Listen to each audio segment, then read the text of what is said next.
moving to London I think it was difficult to begin with, coming from the Peak District and then moving, and it was definitely a hard adjustment, not walking out of your doorstep into the countryside. I thought I'd be really miserable. I thought I'd feel trapped, and of course you do miss the mountains, but London has its own adventures. Cycling, for example, around London is an adventure in itself. Your commute into work, someone tries to kill you at least 3 times by trying to run you over. The taxis, the buses, the pedestrians, it's crazy. And it's a different kind of adventure. I think when you move to London as well, you appreciate that you've got to find the adventure where you can. It doesn't just come to you, you've got to go out there and seek it. Getting outside of the M25 becomes really exciting. I know, that moment when you cross the M25 and you realise you're out of London, it's exhilarating, yeah, it is. Especially if you get there under your own steam as well. So when you get the chance even to go to some sandy rocks on the outskirts of the M25, you take it. You just got to take what you can get, don't you? You just got to get used to sandstone. It's true. Have you seen the weather forecast? Crap. It does not look good. No. What do you reckon? Well, I think we should still go. Yeah, we should just find something that we can do in the wet weather maybe. Snakes and ladders? Yeah, that would be good. Go to the slate quarries? It's always good for a rainy day. Exactly.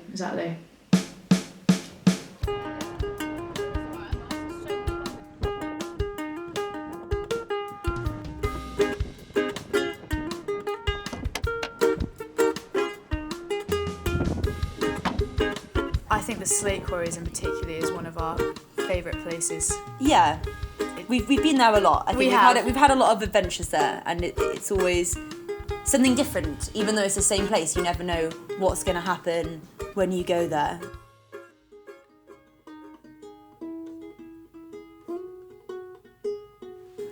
It's got this really ethereal, mysterious quality about it when you're there. Yeah.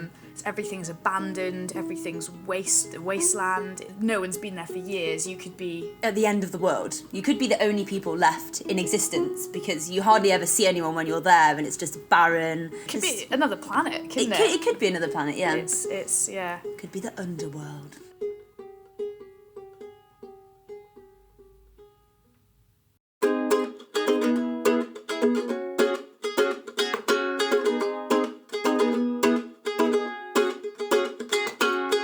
I don't think you could get anywhere that felt so completely different from London. And then you drive for 4.5 hours and you go from this crazy mega city to the slate quarries, and they just could not be further apart. They're just so completely different. So different.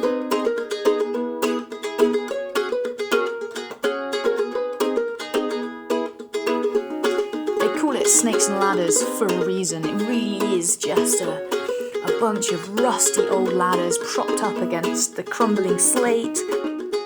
Sometimes you'll get to the top of one and you're not even sure what's holding it up in the first place, just a few rusty chains. Some hopes and dreams. Yep, very important, hopes and dreams. In some cases they've gone to the trouble of actually, where the rungs are missing, replacing them with old tatty bits of rope. It really sort of lives and breathes adventure.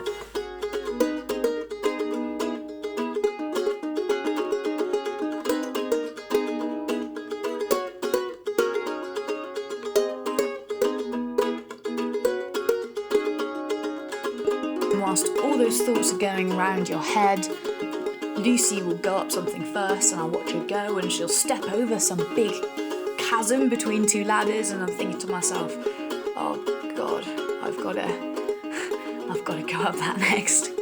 So with your heart in your mouth, you go for it.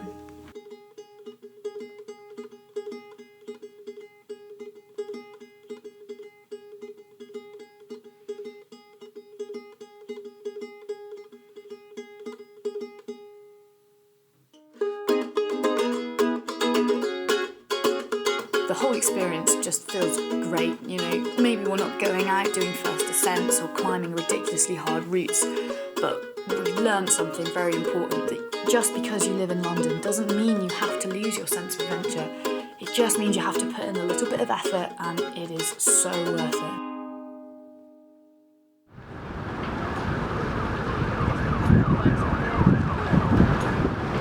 So, fancy Scotland next weekend? Alright.